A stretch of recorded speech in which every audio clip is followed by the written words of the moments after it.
On May 16, 2025, Delhi's air quality plummeted to the very poor category, with the air quality index reaching 305, well above the safe threshold.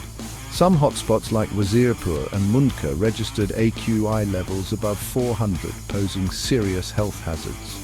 This latest episode of air pollution has reignited concerns about urban air management, climate resilience, and public health. Here's a breakdown of the crisis from various perspectives.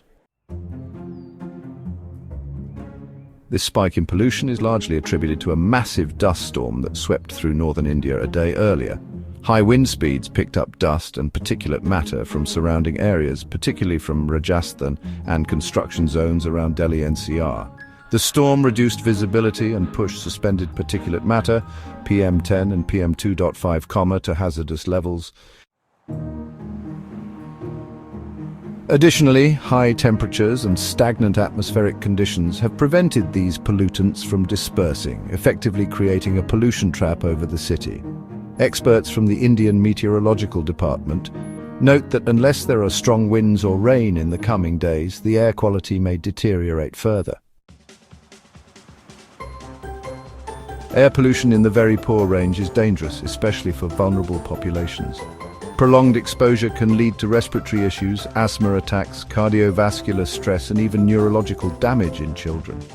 Hospitals in Delhi have reported a spike in patients complaining of breathing difficulty, eye irritation, sore throat, and fatigue. The System of Air Quality and Weather Forecasting and Research, or SAFAR, advises residents to avoid outdoor activity, especially early morning walks or jogs. Elderly people, children, and those with pre-existing heart or lung conditions are at extreme risk. Despite years of effort, Delhi continues to struggle with episodic spikes in air pollution. The Graded Response Action Plan, or GRAP, a mechanism that activates tiered pollution control measures, has been invoked. This includes restrictions on construction activity, vehicular movement, and dust control operations. Delhi's Environment Minister has called for urgent coordination with neighbouring states to prevent transboundary pollution. However, critics argue that long-term solutions, like the phasing out of diesel vehicles, waste-to-energy plants, and urban forestation, are progressing too slowly. Delhiites are not new to smoggy skies, but fatigue is setting in. Social media is abuzz with frustration, and hashtags like Smog City and Clean Air Now are trending. Many residents have turned to air purifiers, N95 masks, and indoor workouts as survival strategies. School administrators are contemplating switching to online classes if the air quality remains this poor for more than a week. Delivery workers, construction labourers, and traffic police personnel who can't avoid exposure remain the worst affected.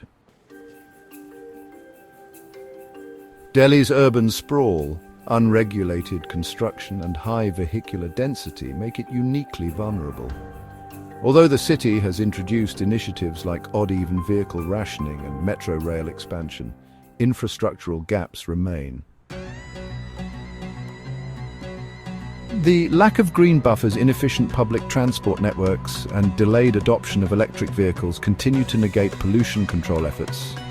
Dust from construction sites, road digging, and demolition work worsens the situation during the summer months when moisture levels are low. Delhi is often cited in international media as one of the most polluted capitals in the world. These recurring pollution episodes not only damage its global image, but also impact tourism, foreign investment, and international cooperation on climate issues. Neighbouring cities like Noida, Gurugram, and Faridabad also record similar air quality levels, pointing to a larger regional environmental crisis.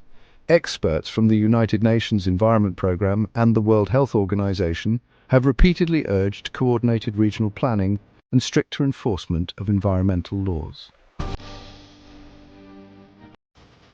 The current crisis underscores the urgent need for stricter enforcement of construction and industrial pollution norms, cleaner transport options, including accelerated EV adoption, urban forestation and green belt expansion, cross-border cooperation between Delhi and surrounding states, and public education campaigns on pollution and lifestyle changes. Short-term responses can only go so far.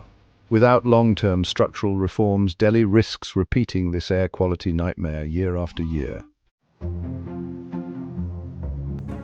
Delhi's very poor air quality isn't just an environmental problem, it's a public health emergency, a governance challenge, and a societal failure.